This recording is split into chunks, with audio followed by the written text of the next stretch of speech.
ప్రపంచ మార్కెట్ కూడా అవకతవకలు. ఎందుకంటే ఎక్కడో ఏ దేశం మీదనో యుద్ధం జరుగుడు, ఎక్కడనో గడబడిగా అక్కడ బాంబులు పడు, ఎవరికంటే ఇంటర్నేషనల్ మార్కెట్లో డాలర్ పెరిగిపోతుంది. డాలర్ పెరిగిపోతే మన రూపాయి పెరుగుతుంది. దీనివల్ల ఏమవుతుందంటే రేట్లు నిలకడ అంటూ లేవు. ఇంతగానము రేట్ అంటే మేము 50 సంవత్సరాల సర్వీస్లా ఇది మొదటిసారి చూస్తున్నాము. ఇంతగానం పెరగడం అంటే ఒక్కొక్క రోజు 10-10 వేల రూపాయలు పెరగడం రేటు. ఒక్క వారం అయితే మొత్తం సంపి పడేసింది మార్కెట్ని.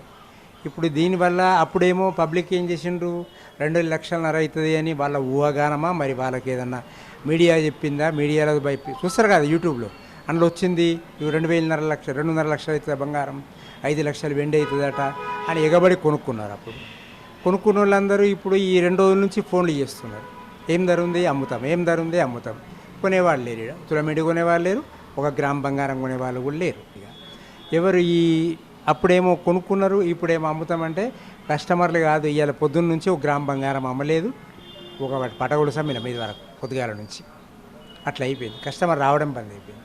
శనివారం లేరు, ఈ రోజు కూడా లేరు. వాళ్ళు రేట్లు అడుగుతున్నారు. రేట్లు అడిగితే మేమన్నాం, అయ్యా రేట్ అయితే ఇప్పుడు ఏం చెప్పేటట్టు లేదు, మేమైతే కొనేటట్టు కూడా లేము, అమ్మేటట్టు కూడా లేము. మా దగ్గర ఉన్నది కూడా 1,80,000 బంగారమే. అది అమ్మితే సీదా 1 తులానికి 30,000. ఇదంతా లాస్ దంద అయిపోయింది. అది ఏం చేయాలో మాకు అర్థమైతే లేదు. పొద్దున్న నుంచి కూర్చున్నాం కానీ ఏం వ్యాపారం అయితే లేదు. మార్కెట్ అయితే సిచ్యువేషన్ ఇట్లున్నది ఇప్పటికైతే. ఎందుకంటే ఇక మేము ప్రతి ఒక్కళ్ళు ఇట్లా ఎందుకంటే అంటే మాకేం తెలుస్తుంది, మేము కూడా మీ లెక్కనే కదా వ్యాపారం చేస్తున్నాం. కాకపోతే 100కి తెచ్చుకుంటాము, 100 2కో 3కో అమ్ముకుంటాము, 2 రూపాయలు మిగిలాలని చూస్తాం తప్ప కానీ అంతేగాని అది అక్కడి నుంచి వస్తుందా ఇక్కడి నుంచి వస్తుందా ఏమవుతుంది అనేది మా చేతిలో అయితే ఏముండదు. వచ్చింది గుర్తు, అమ్మేది గుర్తు, కొనేది గుర్తు. ఇది మా సంగతి. ఇక మార్కెట్కి నిలబడుతుందా అంటే ఇది నిలబడుతుందని కొంత వాళ్ళే చెప్పిండ్రు. అంతా 2.5 లక్షలు అవుతుందని పబ్లిక్ టాక్, 5 లక్షలు అవుతుందని పబ్లిక్ టాకే.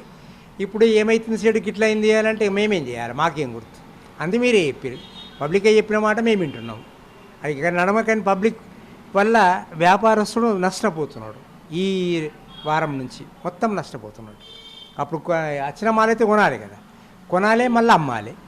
అమ్మితే డబ్బులు వస్తాయి, అమ్మకపోతే మాలు అట్లే ఉండేనంటే ఇలా ఈ రేట్ల మేము ఏం చేయాలో మాకు అర్థం కాని పరిస్థితి ఉన్నది. ఇట్లా ఉంది బజార్ పరిస్థితి. నా పేరు Devidas, gold and silver merchant ఉపాధ్యక్షుడు.